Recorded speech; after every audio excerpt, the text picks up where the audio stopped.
Yalla. Hello, Facebook family.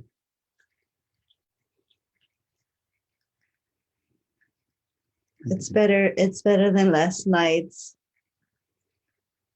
I was watching the replay of our Tibetan bowl healing session. And I was like, oh my goodness. This is gonna be fun. Oh, recording link. Okay. So we're just gonna add the Zoom link if you wish to join us via Zoom. The Zoom link is on Facebook Live on the comments below. We're just gonna.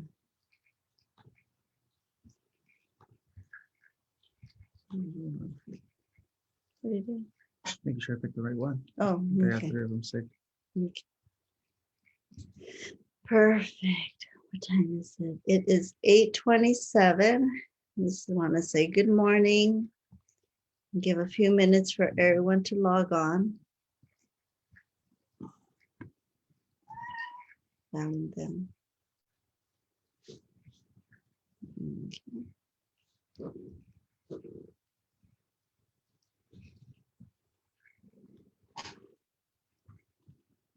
Just let everyone check in. That's good. Okay, and while we're waiting, I'm just gonna light up the sage for a moment, okay? Okay. A little bit of South Park.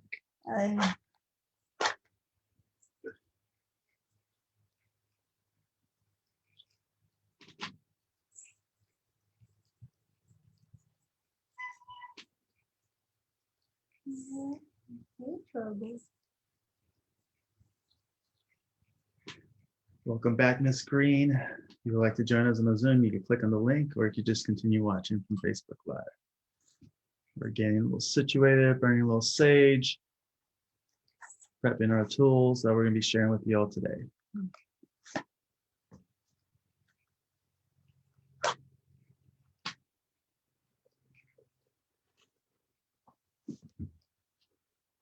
Got a little helper today.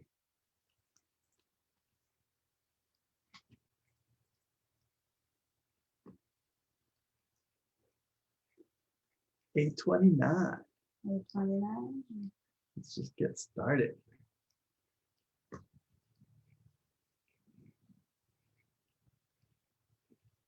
Welcome all who's been joining us. About to get started.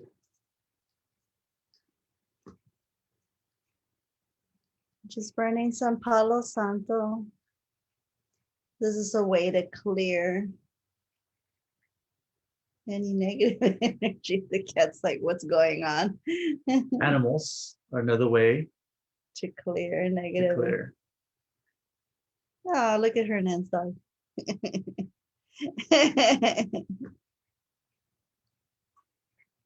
The dog came to the party too. She's, I want some clearing. Look at it.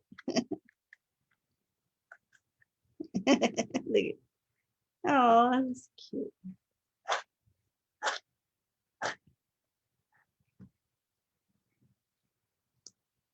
Now, I'm also gonna burn some sage.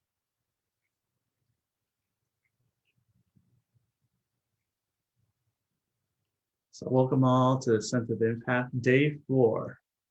We're going to start a little recap in a moment, and then we're going to go through all these clearing tools with you.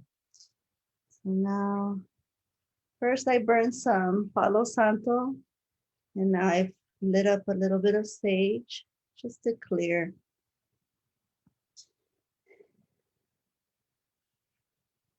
Clear.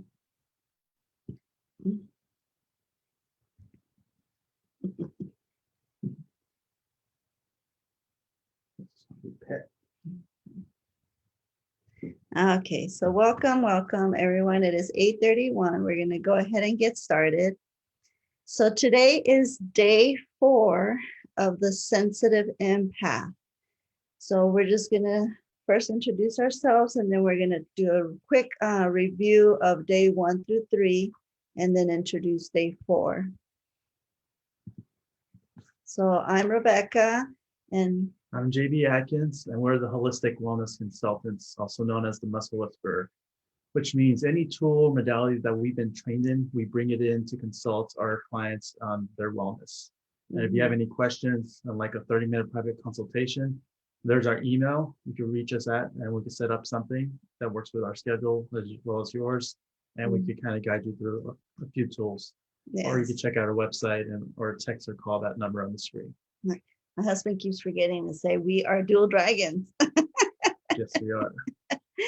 So we are dual dragons, and like you said, we're holistic wellness consultants. And what does that mean? It's a big title, very it's a big umbrella. So what that means is we do a little bit of everything. We do trigger point therapy, we do energy work, cranial sacral, cupping, anything and everything that we've learned and used as our tool belt to be able to give our clients the maximum results and also the homeostasis that they're longing for. You know, most of our clients have been dealing with chronic pain for a long time.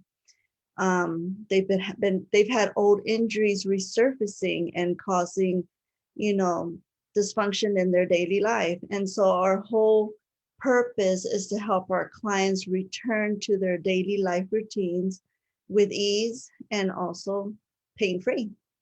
And so that's our purpose. So again, like my husband said, you know, if you would like to talk to us for a free 30-minute consultation to see if we could service you or find someone that could service you for your best benefit of your health, we could do that also. And so for that, we're going to move on. So day one, we covered developing protection.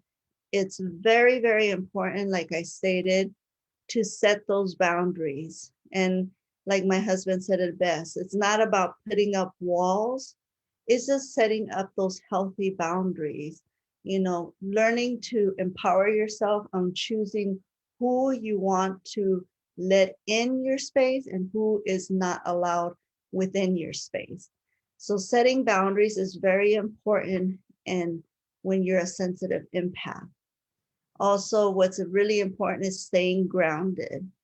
And so what we did a little bit this morning before we started, I lit up some Palo Santo, you know, just to help clear any negative energy. I also burned some sage. I have a sage stick, but instead of lighting it up, what I'll do is I'll pull out just a leaf, a dry leaf, and just light that one up. This way your sage stick will last longer and you don't burn too much of it, you know, because sometimes it's really hard to turn off if you light up this stick, the whole bundle. It's really hard to turn it off sometimes because it just like lights up like a wildfire. So just to prevent from that happening, I'll just pull off a dry leaf and just light that up. And this is really good to clear your house, any, you know, say for some reason you have a very unwelcome some person that shows up at your house afterwards, make sure to sage. A good example, also say there's items that you're trying to get rid of, just personal, you know, my stepfather, they've been trying to sell one of his motorcycles for a while he was recovering from some surgery or something like that, but it would not sell. The buyer would flake or they would not come through. And so we kind of guided my mother to do the sage. He's not really just kind of disconnect any bad negative energy to the motorcycle. Right. So once he did that, that thing sold within the week. So just to consider different possibilities, we'll be guiding you like the purpose of all these different tools and clearings. And also it's very important to detach from emotional attachments. And the reason I emphasize emotional is because when we let our emotions dictate our reactions, we sometimes react inappropriately or not at our highest best interest for ourselves. So it's very important whenever you're in that situation where you become overwhelmed with emotions, it's really important to detach, take a deep breath, maybe walk away and come back to deal with the situation and not let emotions dictate how the outcome might possibly come out. And so, again, learning to walk away from overwhelming situations.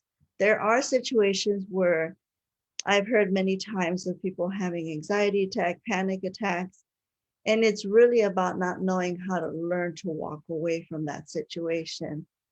There's ways to do breathing techniques. There's ways of just kind of just taking that moment, taking that time to be alone. And that's very important.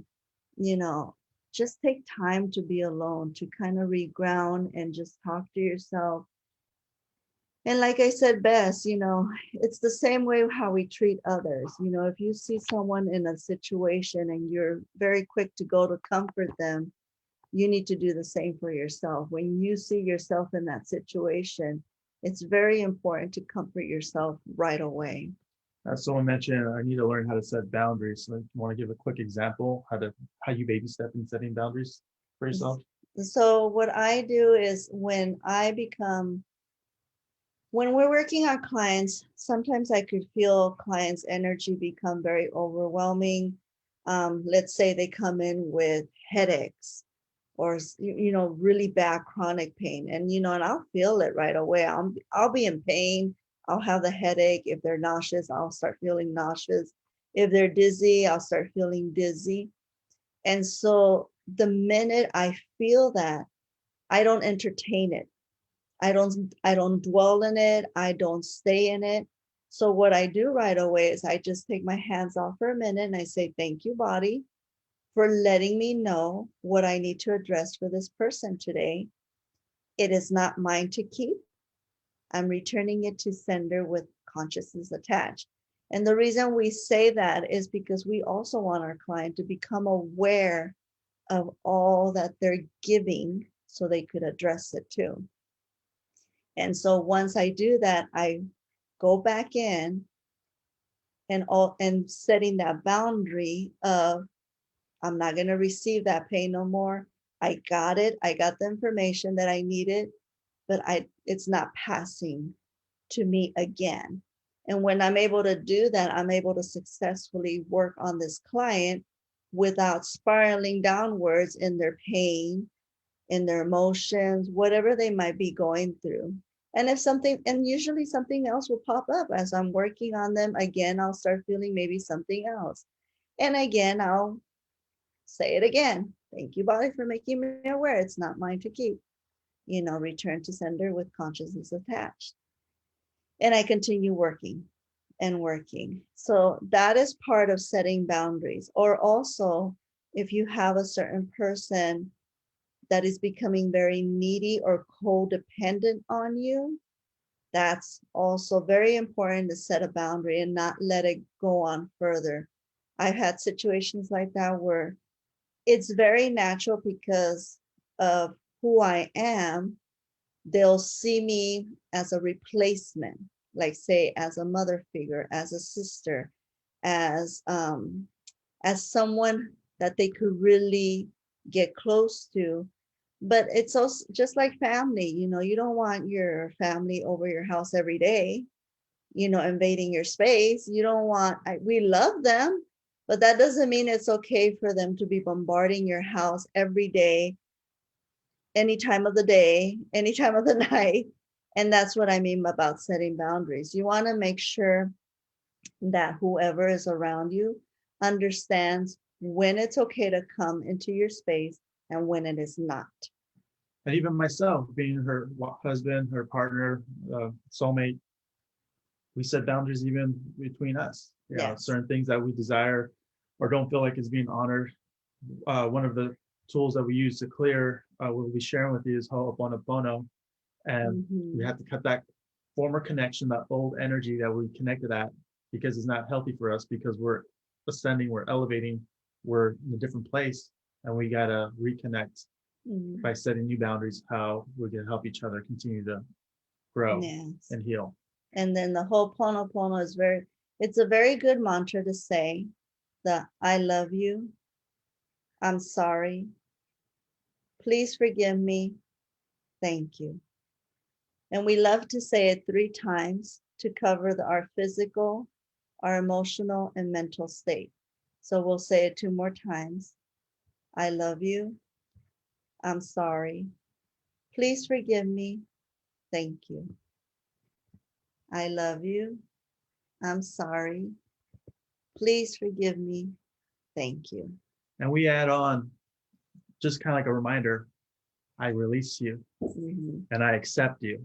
Yes, that's something we like to add on just to kind of release the old, release what doesn't belong, but also accept ourselves of how we are and be loving to ourselves. And, the self-forgiveness, I accept who I am.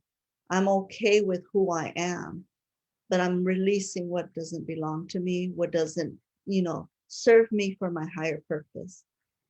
And then creating an energy field. It's really, really important. Like I've mentioned, before, when I was a little girl, my mom was very Catholic, and we would get in the car, and before we would go anywhere, it was like she would just turn around to us and in Spanish say, "Persínanse," make the sign of the cross. So early on, I got that training about self-protection, protecting yourself, making sure that you're going to get from place to place safely. And so that's what I do, but I do it in a different form where I create an energy bubble around me, like a cocoon. Just, like Patty said, stretch out your arms. You want to create that bubble as far as your hands can reach out. Stretch them, arms up and down. You want to create that nice bubble where you're going to say, this is my sacred space. No one is going to enter this space without my permission. So always be clear with the intention of that bubble. This is my sacred space, and no one can enter without my permission. Now, day 2, detaching from attachments. Mhm. Ask yourself, is this yours or someone else's?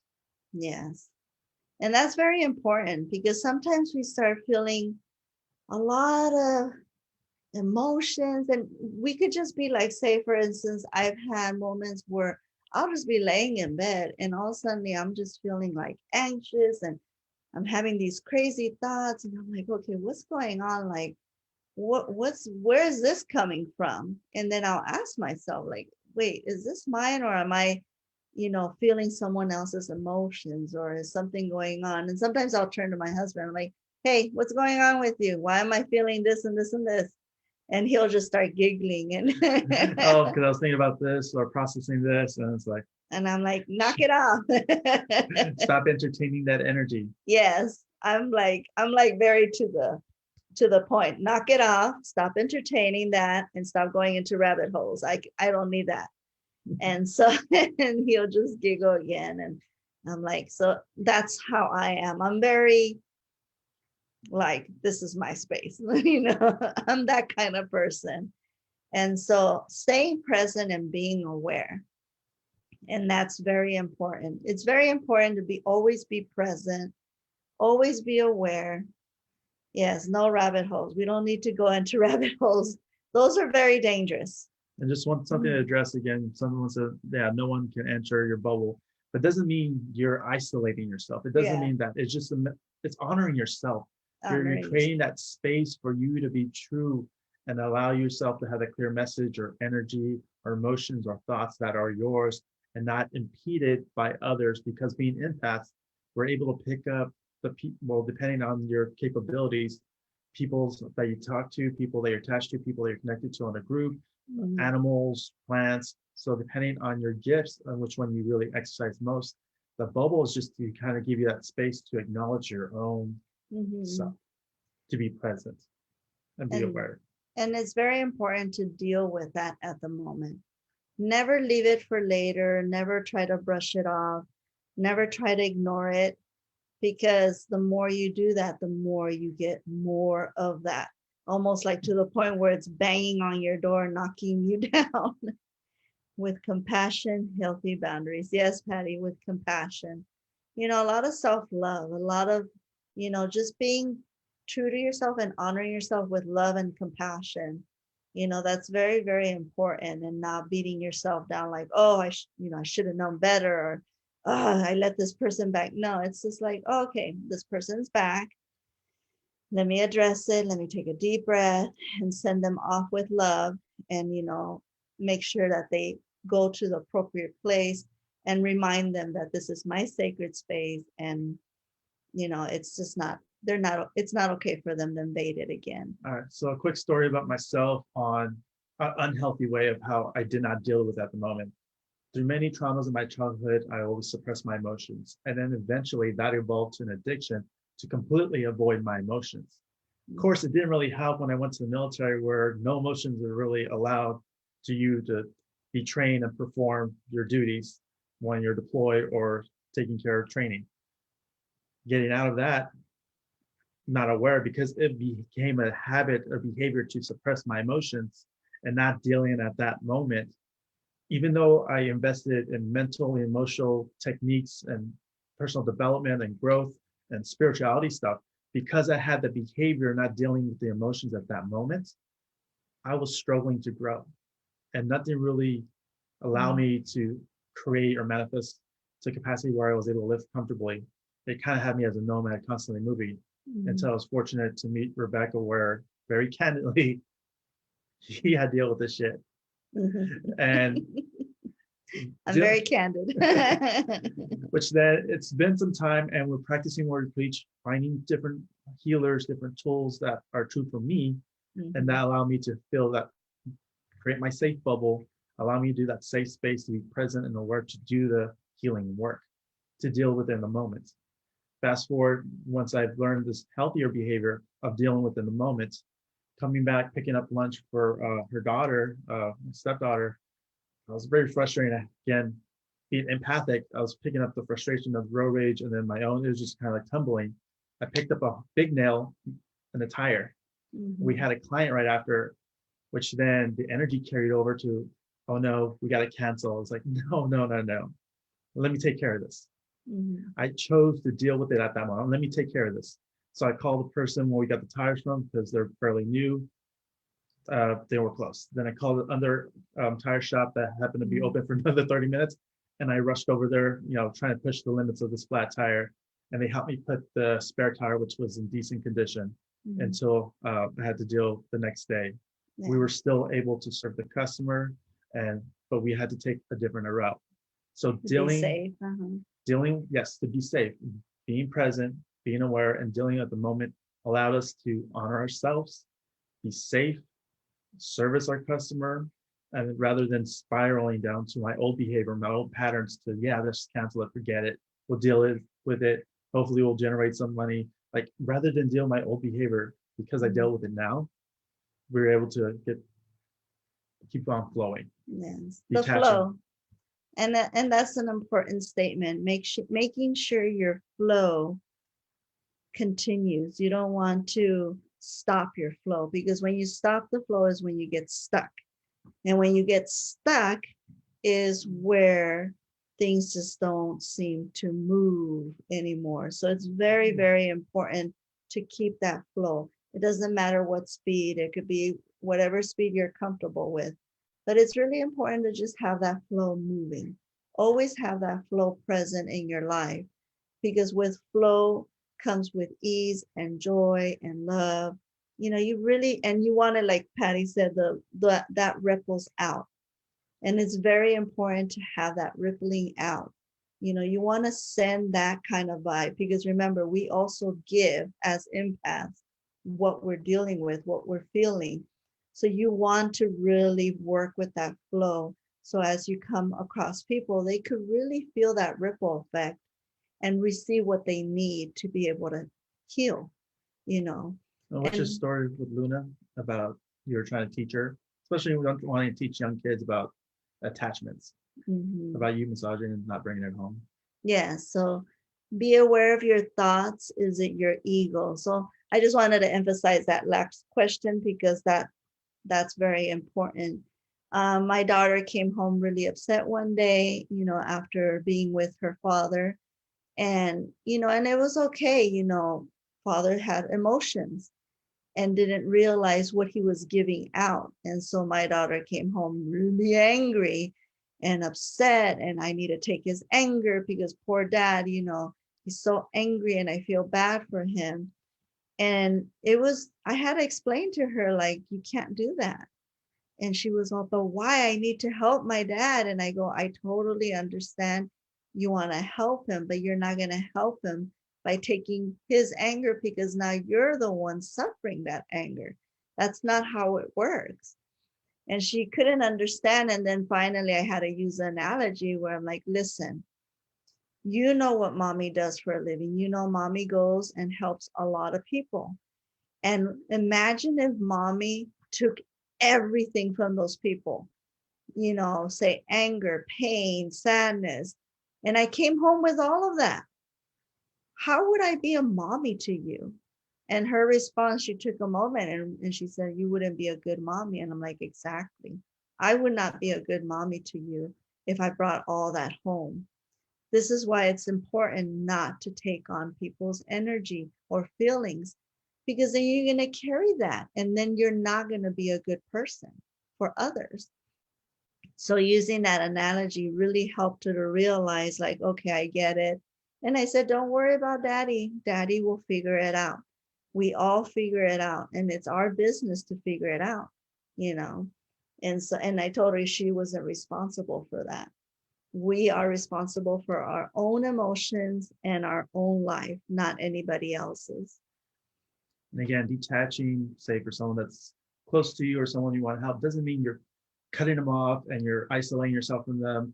It's just honoring, again, just reminding you that you're honoring your true self so that you could best serve them at a better place. Okay. And then managing how to balance it. It's really important to meditate every day. Like I have mentioned, I have the ritual of every morning, just waking up, taking some time to stretch, taking some time to do some breath work, some nice deep belly breaths, meditate for a minute, kind of do a body scan on myself and see, okay, how am I feeling? How am I waking up? Am I waking up with emotions already? Did I have a weird dream that really, kind of has me wondering what's going to go on today? And I deal with it at the moment. If I ever do wake up with anxiety or something like a really bad feeling, those are the ones that I will usually address right away. Like I said, I'll burn, some Palo Santo, some sage, to clear it. Another tool that's really, really good, just be ready for this. A bit loud. It's going to be a bit loud.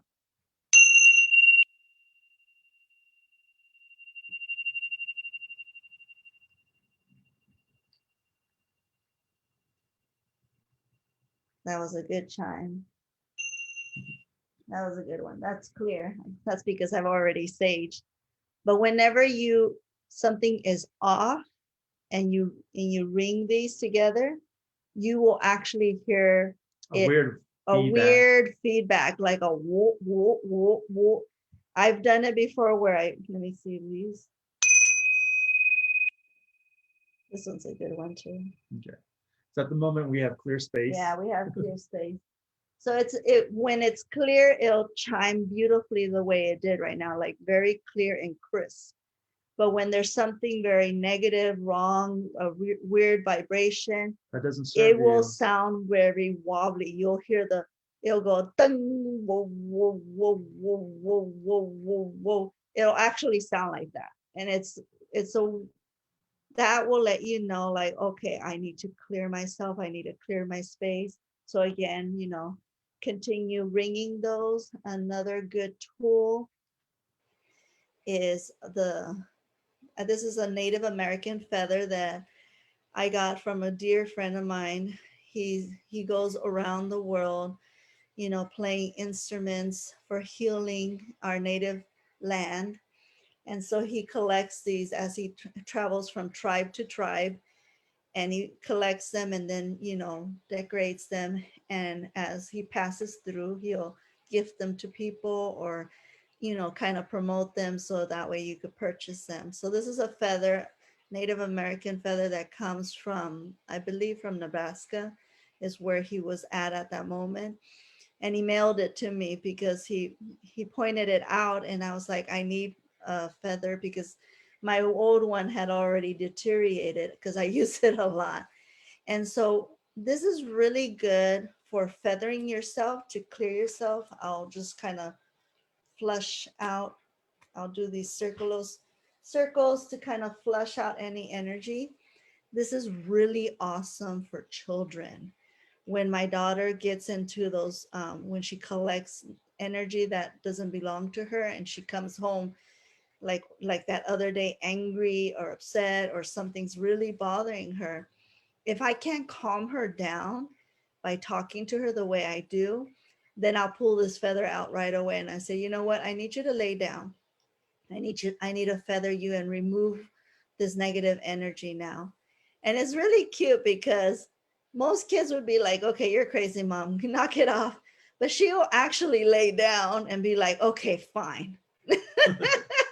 And then I'll start feathering her. And then from that anger state, all of a sudden you just see her just calm, and then she'll just kind of lay there for a moment, and then Either take a nap if it's she'll too either much. take a nap, or she'll either just get up and say, okay, I'm fine now, and just walk off and enjoy the rest of her day. And with me, when I do feathering, for like my sensation, the way I develop, I can feel the heaviness of the energy. Yes. And then once I feel like a smooth flow, then I know I've cleared that energy from that aspect of it. And again, it's just kind of going back to managing and how to balance, whether it's meditating, breath work. Hernan shared that his goal is to wake up early, meditate for 20 minutes, exercise, then cold water. So I don't know if you mean cold water shower or drink a cup of cold water. No, the cold water therapy. Got Cold it. showers, yeah. It's really good. I've been watching him doing these cold therapy showers. Yeah, it's really good. And to answer your question, the bells, we'll get you an answer shortly. Yeah, they're what are they called? That's at the tip of my tongue, but I know, we'll find out right now. But yeah, there's different kinds. There's the just type, yeah. give me the pitch. Hold on, let me just move them over here because he's gonna look them up real quick. And so also, let's see, form relationships with other empaths is really important to build that community. Trust your intuition. A lot of us sometimes ignore it. Whenever you come across a situation, or the minute you walk in a room, the minute you come close to someone and your body starts screaming at you, like kind of like telling you, get away, go away, run, or avoid this place. You have that voice, that little inner voice constantly guiding you and telling you like, hey, you need to get out of here, or you need to leave. Listen to that. Trust your intuition. When you hear your body screaming at you, you need to listen. And so again, self-love and compassion. I know I saw just earlier someone post, self-love is really hard to do.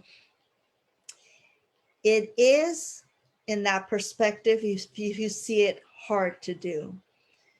But then kind of pull yourself out and see yourself.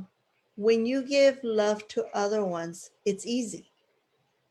It's very easy and natural for you. So it's really not hard to turn it around.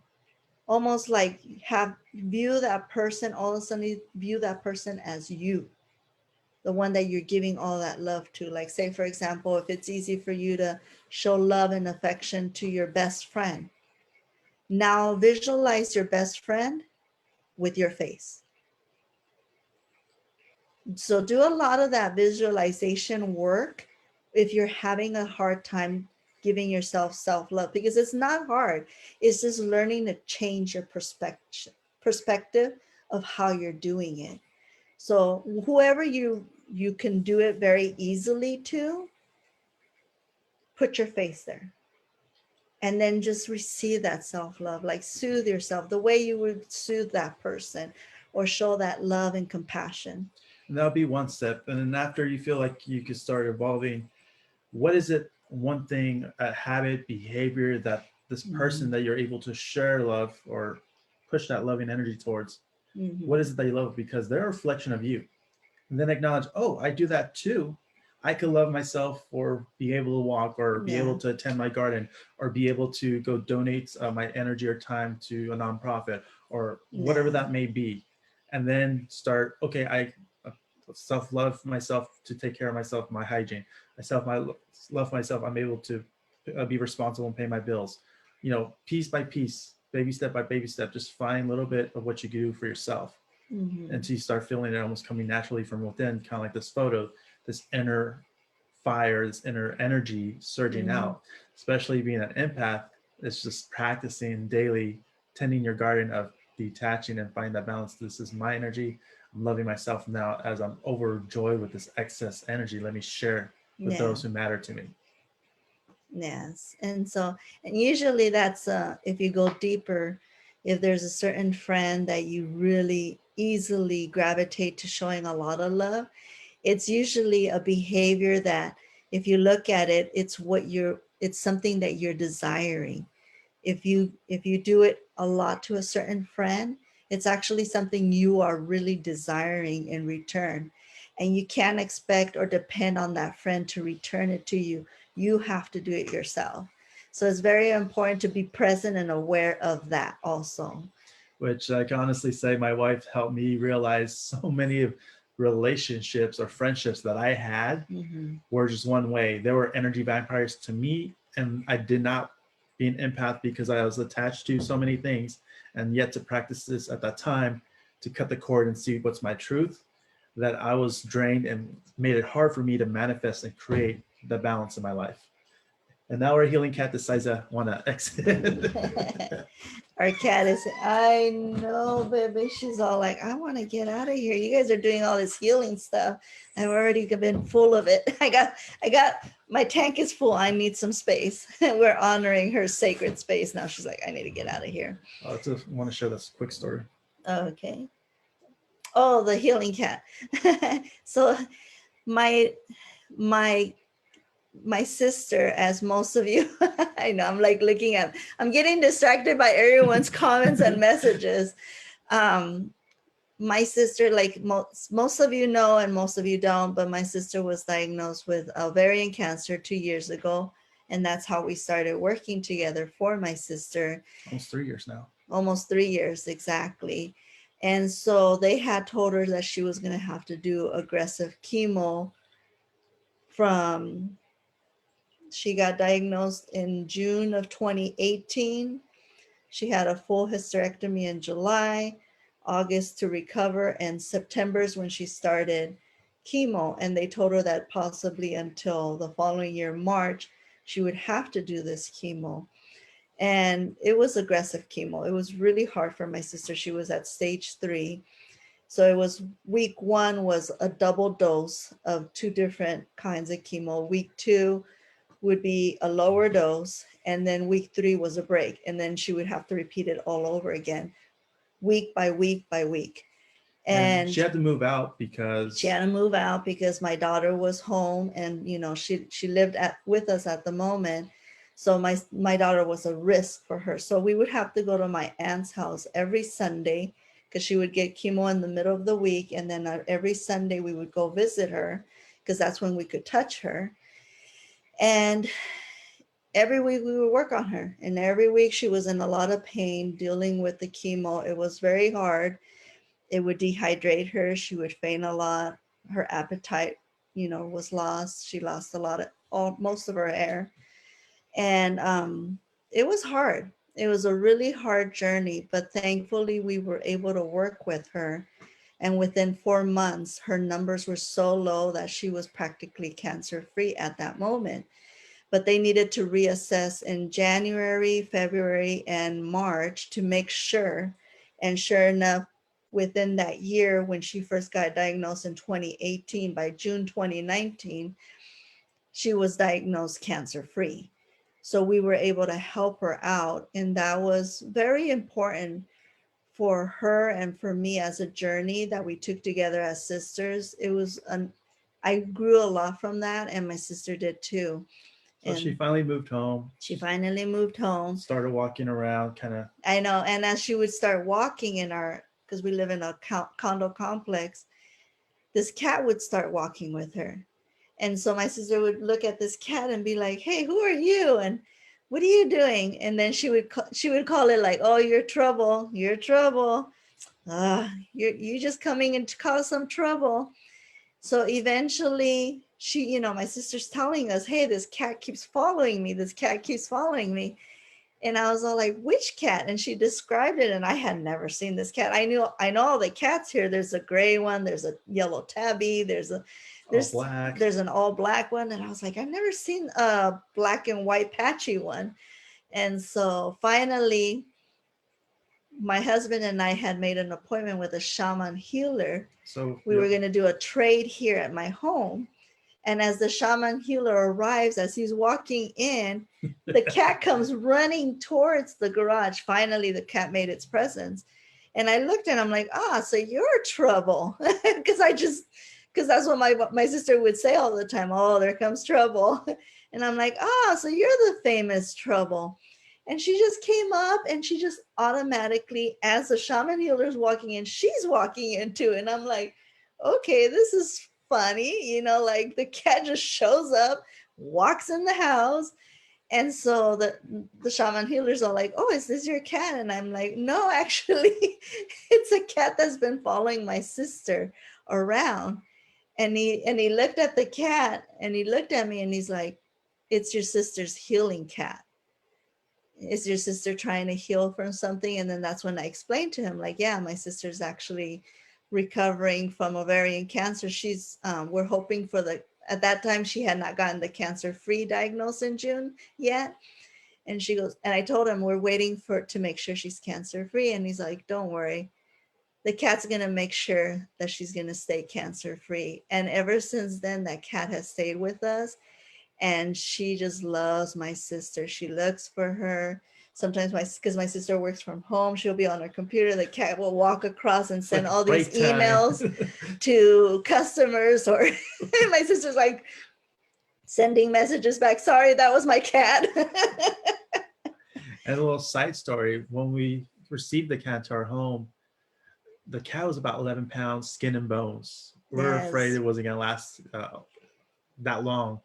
But within 2 weeks, she went from 11 pounds to about 30 pounds. I know, we fattened her up really quick.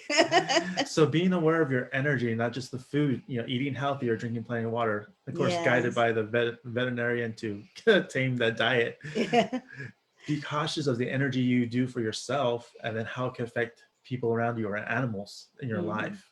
Exactly. So yes, eating healthy and drinking plenty of water. Any other? Just like Rose, I could hear you, totally hear you, and then what? Her dad's a little bit shocked. So yeah, that's really important. And then really important also is letting go. We tend to like to hold on to our negative energy. And what's the one thing we always tell clients? He always does this special, and it kind of like confuses the client at first, like, "Wait, what do you mean? What block? What did he say to them? Mental or emotional?" No. When you say, "What is the block positive?" Okay, so the tool that we use when you're trying to address this emotion, you can't seem to let it go. Ask yourself, what is the block positive desire for blank emotion or thought? What is the block positive for anger? Well, I feel angry because I'm not getting this food I wanted, or this drink, or this outcome, or this, reciprocal of an emotion from someone else. And then you use that thing. What is the block positive thought or emotion?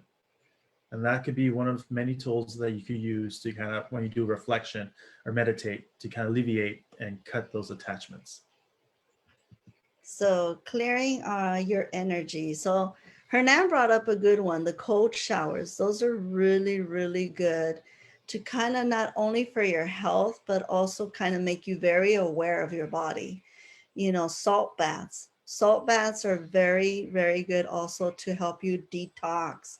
Remember what we eat, our environment, what we're being exposed to. We got to be able to detox it all.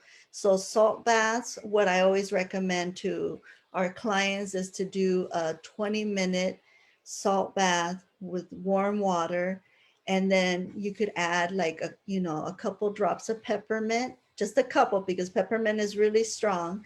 And the other oil is lavender. That one you could put a little more.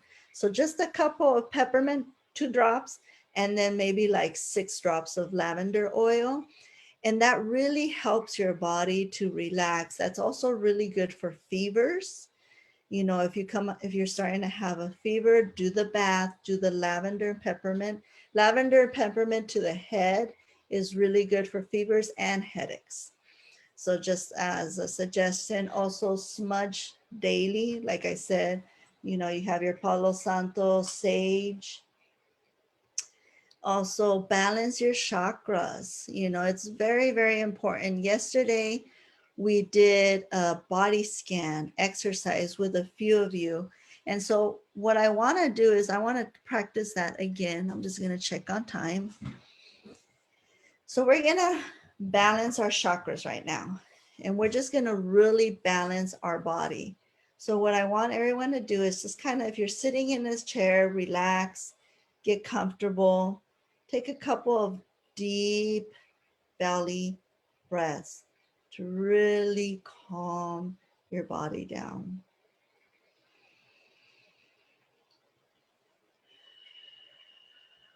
Go ahead and close your eyes. If it makes it easier for you. I want you to just be really focused on yourself right now. And what I want you to do is I want you to focus on your toes. Now the metaphor we're going to do differently, like the body scan, is imagine it's a garden. Imagine what plants, what trees, what fruits, what animals are in your garden representing your toes, your feet, your ankle. And the word of definition for the word weed is something that's out of place or not meant to be. So even though it might be a beautiful rose or a nice palm tree, but if it doesn't add value to you, you could remove it, representing that of stiffness or achiness in your feet, and place it somewhere else or just gone forever from your garden. As you continue moving up, maybe you want to put something else there. Once you remove that unnecessary plant, animal, element, maybe you want some crystals, maybe you want a water fountain, whatever helps you sense that you have a flow and easy with your toes, with your ankles. Now let's move up your calf to your knees. What represents that as you walk down this aspect of your garden? What's causing that tension in your shins or your calves? Is there something that's out of place? Is there a weed to be removed or replaced? Maybe a plant's not attended to properly. Maybe you need to show a little bit more love, maybe some more water or sunlight. Maybe you have to adjust the shade that it's getting. As you make adjustments to kind of feel free as you move your toes, open and close, gas pedal your shins to kind of make them move. Maybe extend your knees up. How does that feel? What do you see? What do you smell? Is there fruit there? Is something that tastes juicy, delicious? Now, continue walking your garden from your knees to your hips. What represents that? Again, what animal, what plant, what artifact brings flow to you? Do you need to expand that space? Do you feel so compressed that you need to expand double, triple, 100 times more? Or do you need to make it smaller? Take a deep breath.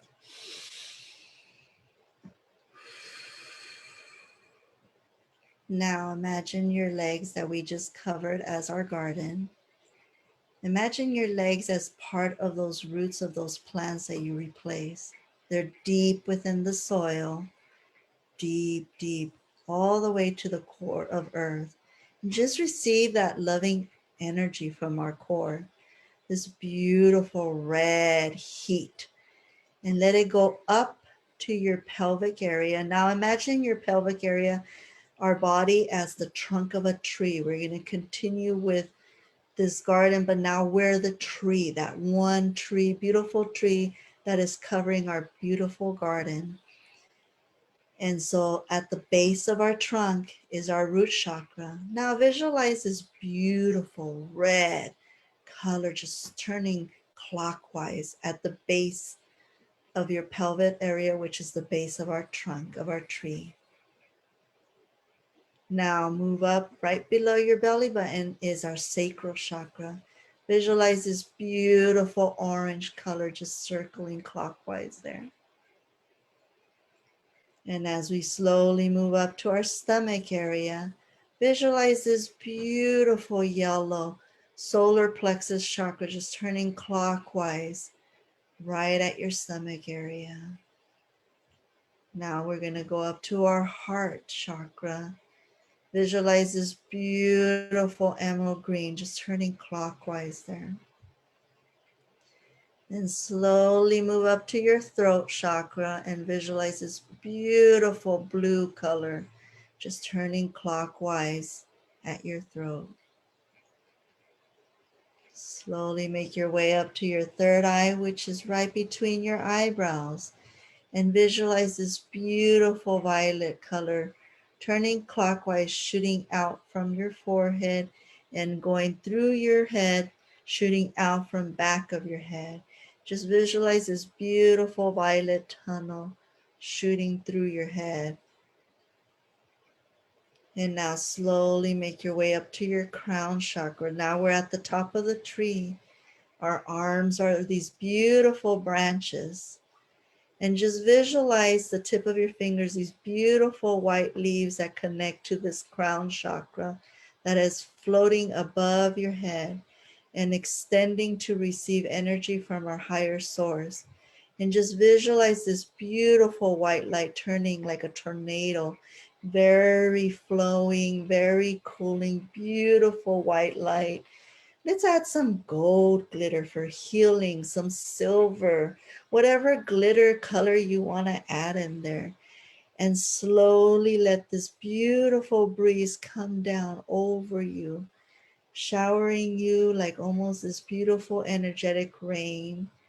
Let it flow through your body and feel that energy just coming from our higher source going through your body down, and feel that core energy from Mother Earth coming out, this beautiful red heat. So now you got this beautiful cool air with some heat coming together, and just feel that flow of that energy just going up and down your body, up and down like these beautiful waves of hot, cold, hot, cold. Infinity. Now slowly take a couple of deep breaths again.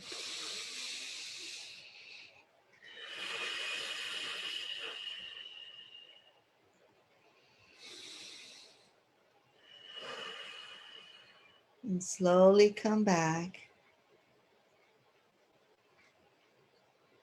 Now, if you want to respond in the chat box. Yes, or you know what, let's go ahead and we're gonna help and unmute if you would like to share how you feel after this exercise. Is there anyone that would like to share? Can you click on them? I'm not sure if you can. If they want to unmute. Yeah, to unmute. If anyone would like to share what they felt during that exercise when we were balancing our chakras. Anyone want to share? Can you check on the... I'll check it on Facebook. Yes. If anyone, you could, if you're on Facebook Live, you could type it in if you would like, how you felt. You know, was there anything experience that you went through that you were like, whoa, I didn't know this was going on within me. Okay. And then just check. Nothing here. What is it? Nothing there? Okay. So other than the visual to balance your chakras, there's the chakra healing bowls. There's many different tools out there to help you balance those core energy things. Energy circles. And then make sure to cut the cords daily. So by cutting the cords, that means as you become aware, like my husband said, certain attachments, you attach to this person, to that person. I call it codependency. If you're attaching to people to feel a certain way, that's an attachment. You should not depend on people to feel a certain way. Again, stay out of their business. Remember, that you need to respect their sacred space. And that's what I mean by creating a sacred space.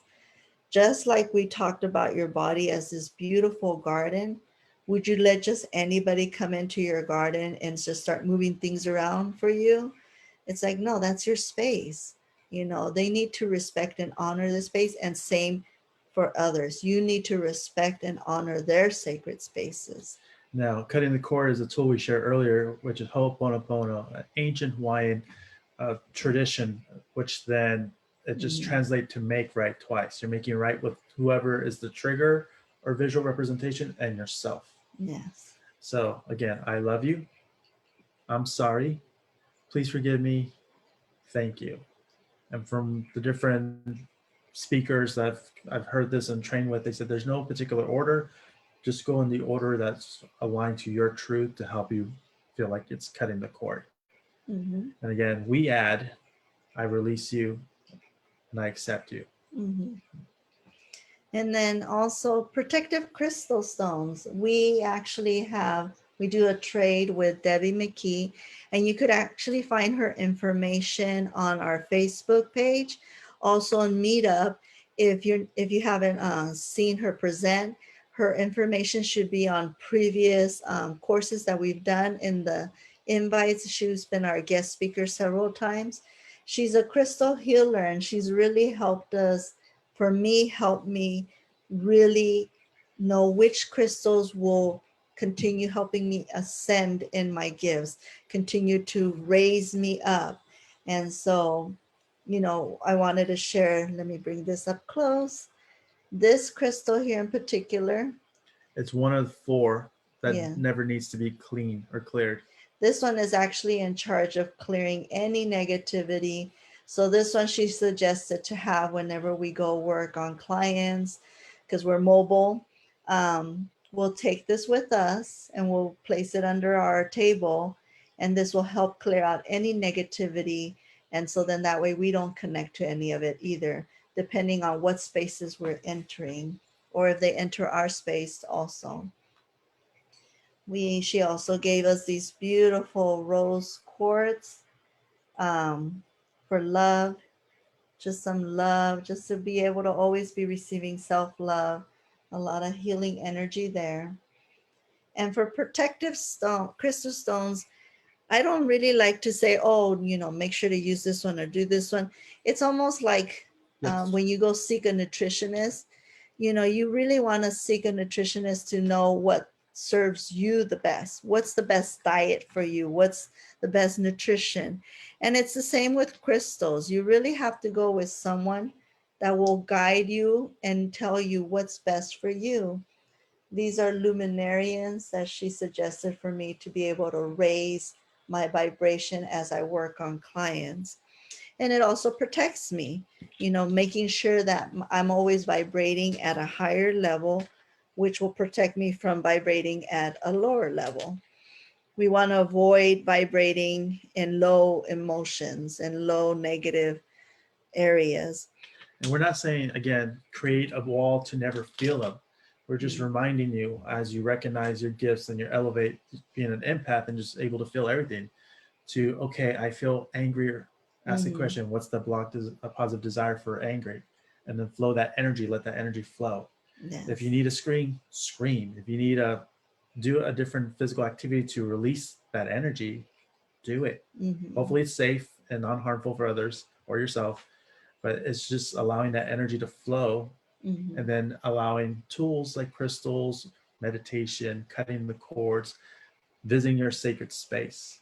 And I've had clients they'll tell me oh, I can't afford all that stuff. And I'm like, oh, then go to nature. And that's the next one. Connect to nature. That's free.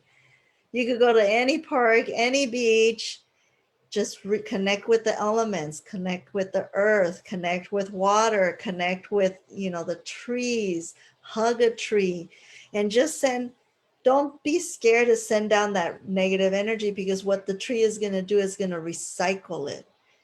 Just send it with the intention, like just take this negative energy and recycle it in the soil, like, like compost, turn it around to be able to serve and come back as something positive, something that will be nurturing in return. So as energy cannot be destroyed nor created, as they've been teaching us in science, again, you're just transferring that energy. That's not serving you anymore. It might not be bad energy, but for you, it's not valuable. It's not servicing you. It's not servicing you. So you want to share that little example, the difference with the leaves? Yeah. So when I first started taking massage courses a long time ago in Golden West College, I had a teacher that she really made sure that we understood the power of our energy, intention, and how we present ourselves as therapists, how we bring our energy into the room, and how we give and receive. And so what she did is she had us do an exercise where we all walked outside. Right outside our classroom there was this big, beautiful tree, and she had us take off 2 green leaves. And so we took those green leaves that were detached from the tree, brought them home, and she had us place one leaf in one room and another leaf in another room because they needed to be apart. And for one leaf, we would just talk to it in such a beautiful way. I love you. You're such a beautiful green leaf. You're so beautiful. You are worthy. You bring so much to my life. I love you. Just all these positive vibrations and sayings, and just or holding it and hugging it and kissing it. The other leaf, we were instructed to say very hurtful things to. I hate you, you're worthless, you're useless, oh, you're just an ugly leaf. And it was a hard exercise, let me tell you. That was really hard to do, even though it was 2 leaves. But the end result was very, very important, because we will all meet up within the week. So we brought back the leaves. Everybody brought back their 2 leaves within that week. And we were just blown away. That one leaf that we all spoke to beautifully was still beautifully green, wasn't getting water or anything. It was just in our room, and we were just talking to it beautifully. It was still beautifully green and vibrant. And then the leaf that we were talking so ugly to, it was all of our leaves were all shriveled up and black. And that was crazy when we all saw that, because it wasn't just, it only happened to my experiment. It was everyone in that room. Everyone's experiment turned out the same. Our beautiful leaf that we spoke to positively was beautifully green, and the one that we didn't speak positively to was ugly and shriveled and black. And that was an exercise of being aware of the power of our words, the energy you carry, the energy that we were putting out. And so that made us realize, even to ourselves, when sometimes we look in the mirror, it's important to show yourself self-love, and you're worthy. I love you. Thank you for letting me walk today, or letting me be able to eat and enjoy life today. I love you. I love you. I love you. It's very important to give yourself that self-love, because I know I've been guilty of it too. I know there's been days that we wake up and we look in the mirror and we don't like what we see, and we are harsh on ourselves. We are brown leafing out our minds. Yes, Hernan, we do. There's too many of us that are brown leafing our minds. Exactly.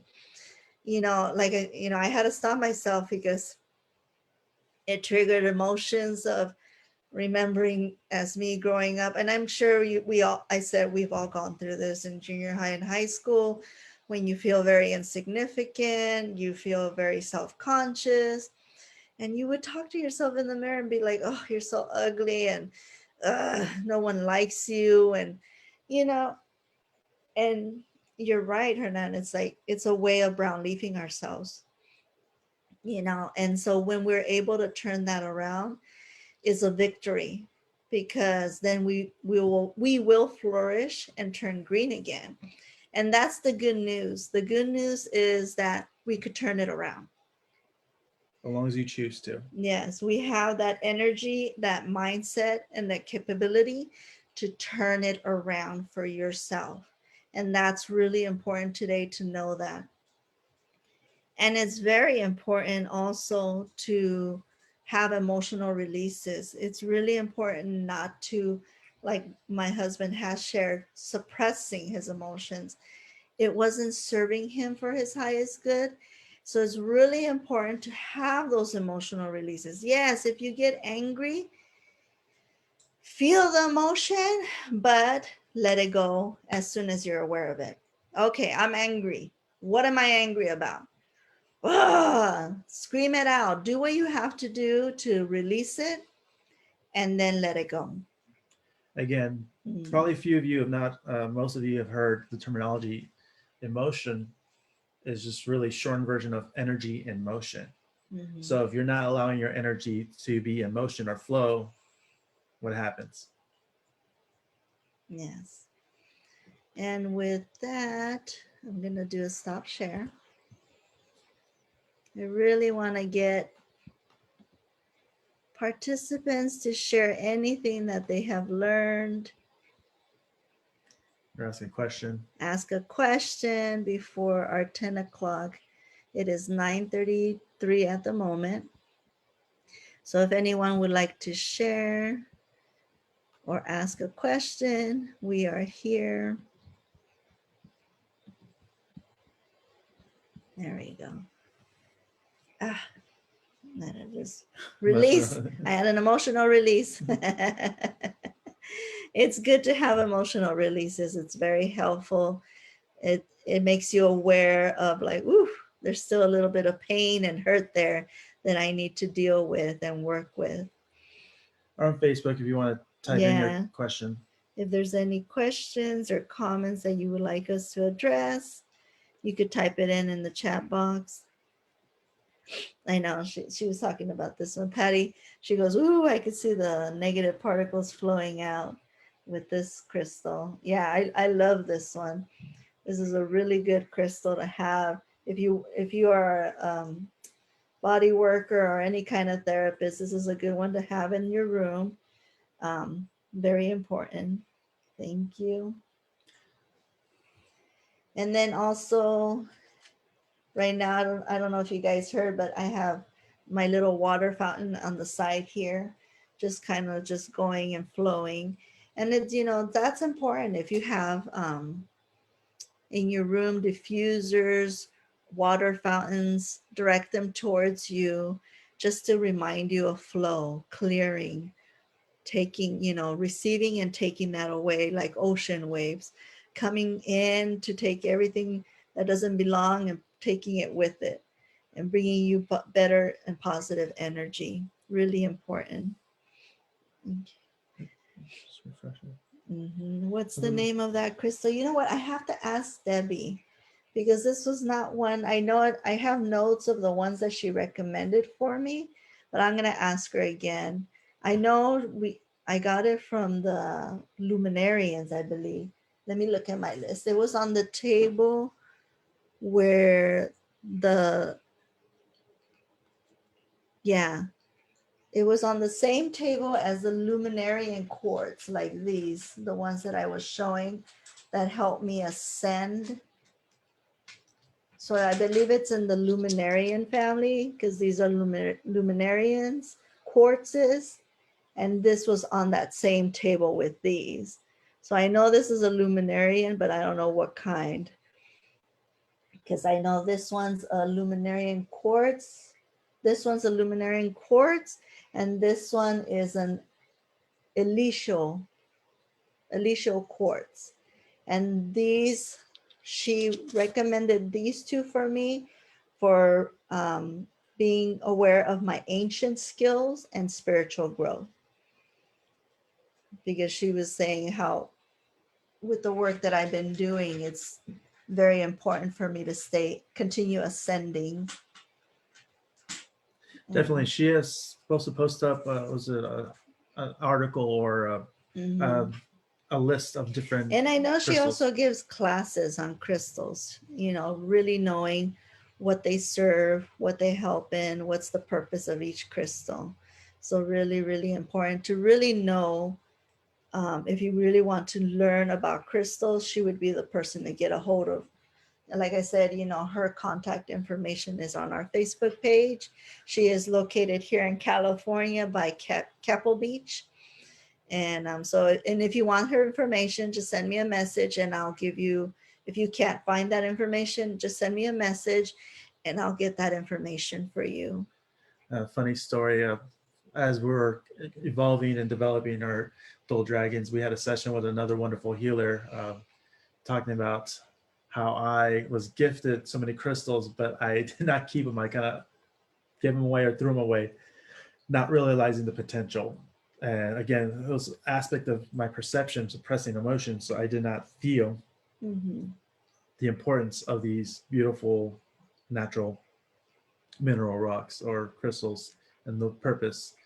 As we were the ones we got from Debbie, we noticed everyone that called to us start shifting in the colors and this its glowingness in its own energetic field is Mm-hmm. very fascinating. How that, and even the blue one that we were showing with you, it's that spike has like been growing longer and longer. I So know. whether it's a leaf, a plant, crystal, your energy affects those around you. So Mm-hmm. just a daily reminder. Yeah, it was really interesting. If you want to learn more of what Debbie does, I highly recommend Yes, Debbie you, McKee. Debbie McKee, I highly recommend you make an appointment with her. What she does is she'll lay you down and she'll channel and connect with you, and then she'll start placing certain crystals that your body is calling for and kind of rebalances, and then she'll take these notes down, and it's really amazing work. Like, the things that she gets out, here's my notes. She'll start getting messages also about your past lives, about what, why are you doing certain things now, Behaviors or behaviors. She's also a great person to connect with. She also does distant healing. So if you're not in California, you could still get a hold of her, and she could do distant healing. Um, she also works with a lot of cancer patients. That's her specialty. So if you know of anyone suffering from cancer, she would be a person to reach out to. What else does she do? drum circles, Yeah, the circles. all sorts of stuff. And again, what Mhm. reason why we promote her along with other healers like Patty is because Yeah. they don't do a cookie cutter. Let me just take you ABC and that's it. They really do follow a process, yes, but they customize it depending on your Yeah, energy, on your needs. your journey, and where you're at. Yeah, like I said, we have Patty, who's the candid coach. She's really great for spiritual guidance. Also, Cece, we have Cece also, that's our psychic medium, and she also helps you on your journey. We also have Michael and Alice that have their meditation school in Arizona, and they do beautiful courses on learning how to meditate and be one with yourself.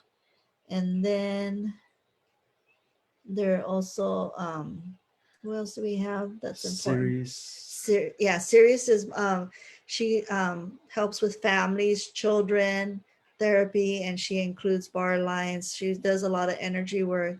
It's awesome.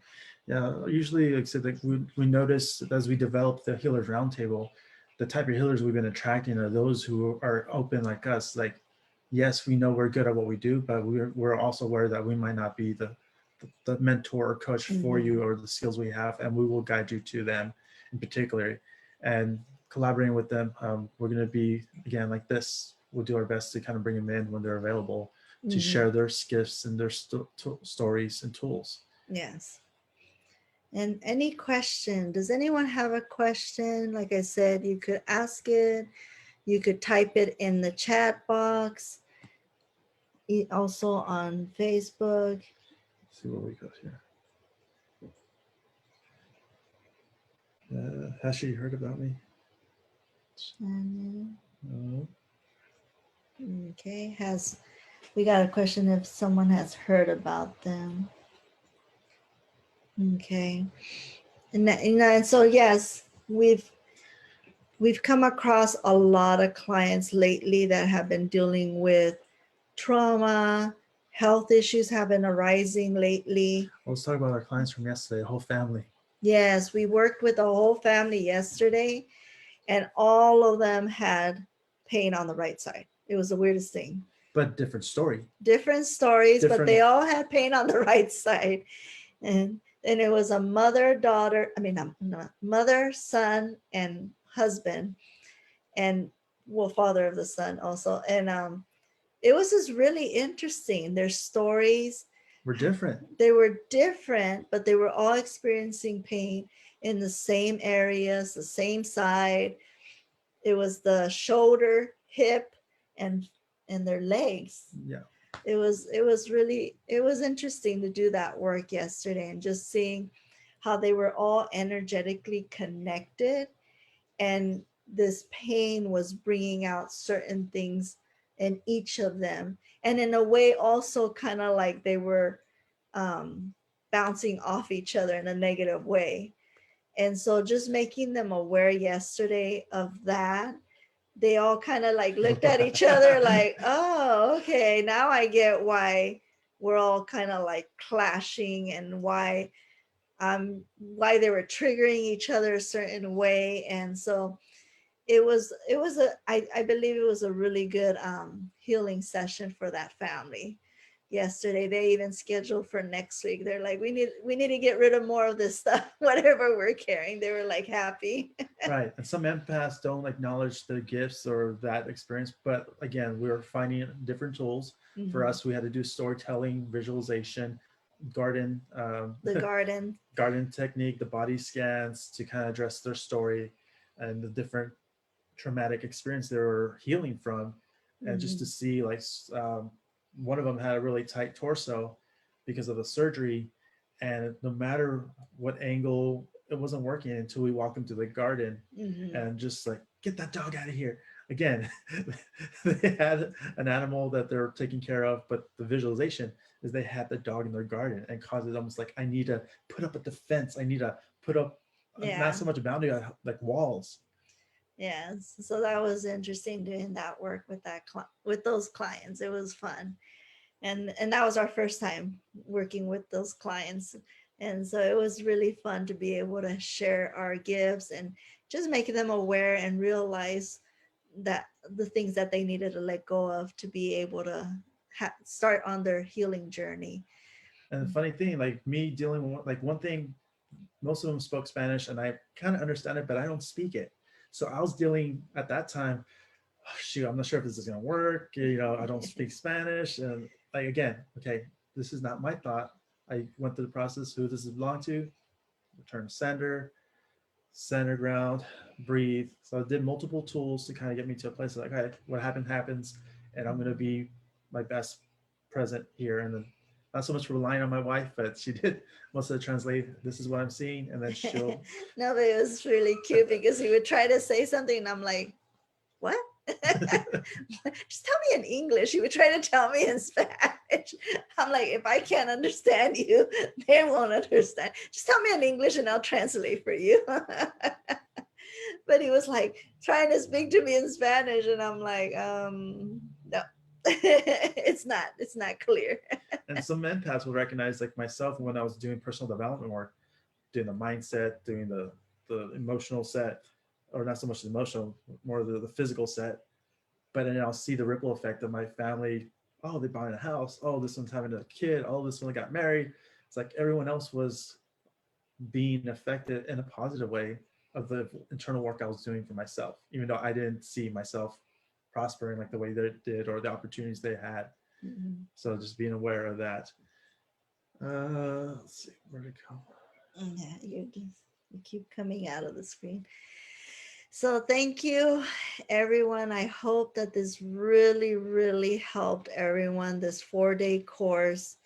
I really appreciate everyone's participation, everyone's input, just whatever you have, and any more questions, if there's anything that comes up, feel free to reach out to us. Feel free to schedule a free consultation with us. Like I said, we offer a free 30-minute consultation. We will ask, what is it that you want to address? And if we have that time, we will do like a body scan, like what we've been doing here, personalized for you, just to really start that journey, that healing journey for yourself. And so I really appreciate it. We posted our Our email. So for email those who are on watching the it, chat box here. If but you, let's share the yes, and share what is it? our contact information. Oh, yes. So, We're gonna post up our contact information right now. No, on the screen. oh, Share. yes. So let me post that up. Here it is. Share. There we go. So those who are watching, like I said, you can reach out via email, jbr@dualdragons.com, or visit our website, or text or call the 949-942-1428. Yes. And we'll situate a consultation to kind of guide you, or at least get you some ideas where you can start your next step on your healing journey. Mm-hmm. So yes, feel free to reach out to us. If you know of anyone that could benefit from our sessions, feel free to refer them to us. Also, we are here to serve and to help those that we can. And if we can't help them, we will find someone for them or someone for you, that can help you out on your healing journey. And that's the whole purpose of the Healers Roundtable, coming together at this table and really discussing what healing journey we need to all take to prepare ourselves, especially during this time of all this shift and transitioning that we're doing at the moment. It's very important to be aware of that's what's occurring at this moment. We are going through this huge transition and shift at the moment that is going to make us address traumas. It's going to make us address old history, whether it's within this lifetime or from our past lives. It's all surfacing right now and just kind of coming at us. We're like, we need to deal with this now before we continue ascending. And that's the whole purpose of the Healers Roundtable, is preparing ourselves for our next transition and shift. Especially being an empath, sometimes you want someone to catch up to you on your healing journey, or you're trying to catch up to them. We're going to be first to admit, like, I'm kind of behind or at a different pace and vibration than my wife, and certain healers have brought that up, but it's okay. Mm-hmm. I've learned to accept my wife only wants to heal on a different path or a different pace of, say, from a different than I am, and that's okay. Yes. It's about honoring your truth, accepting your partner or your whoever you're collaborating with, their truth, and finding a healthy. Yes. A healthy journey for yourself. And so with that, I just want to say thank you. We're going to go ahead and end day 4. And again, just thank you for your participation. And if any question comes up, feel free to reach out to us.